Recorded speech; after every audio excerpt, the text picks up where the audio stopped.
dowladdu qaadatay in lacagta dekada lagu qaadi jiray boqolkiiba 10 shilinka Soomaaliga dib loogu celiyo laga bilaabo maalinta birita ah sidoo kale dowladdu waxay isla garatay waxyaabaha shilinka qiimihiisa ridaayay waxa kamid ah markaan wareysanay dadkii arrimaha ka shaqeyn jiray inay tahay dadkii oo u wareegay lacagta elektarooniga ah oo isticmaalka shilinka uu yaraaday taa naftirkeeda markii horena waan arkaynay xulooshii hore aan qaadanay oo ah in $1 wixii ka yar aan lagu gadi jirin waxa soo baxday inay sadaqaafi ku ahayd inuu shilinku qiimihiisu soo noqdo iyo baahidiisii sida la aliyay dowladdu iyadana waxay qaadatay boqolkiiba $10 iyo wixii ka yar inaan lagu adeegan karin elektarooniga oo $10 iyo wixii ka sarreeyay lagu adeegan karo shirkadaha ka shaqeeya iyagoo ku mahadsan sidii dowladdu ula shaqeeyeen naga aqbaleen go'aankii hore $1 ah naga aqbaleen inay furaan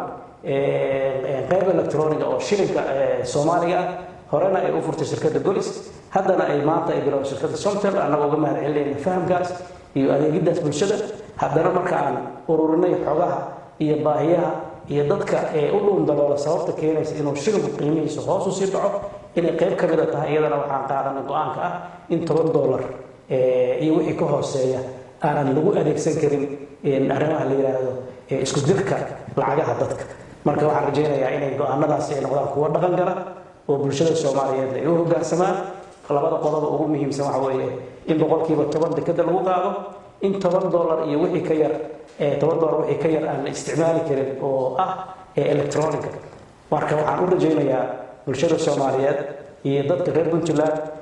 waxaa jiri doona awaamiir kale oo aan dadka ay khusayso fari doono ha ahaato shirkadaha isgaarsiinta arrimaha qaabsan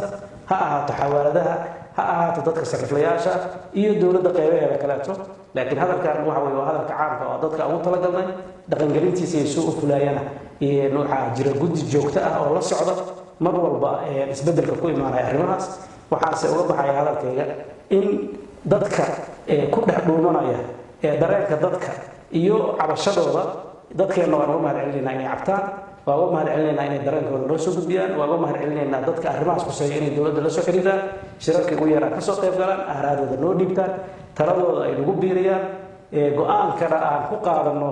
macluumaadka aan ururinay waxaan rajaynayaa dadka reer Puntland waxa anagu aan qaadanayna waa wax dantooda ku jirto oo sida aan u aragnay oo tala ku timid haddii wixii aan qaadano ay tala ka soo noqoto ama aragti kale ka soo noqoto waxaan rajaynaynaa wadooyinka saxda ah inay dowladda u soo maraan sida haddaba dadka wanaagsan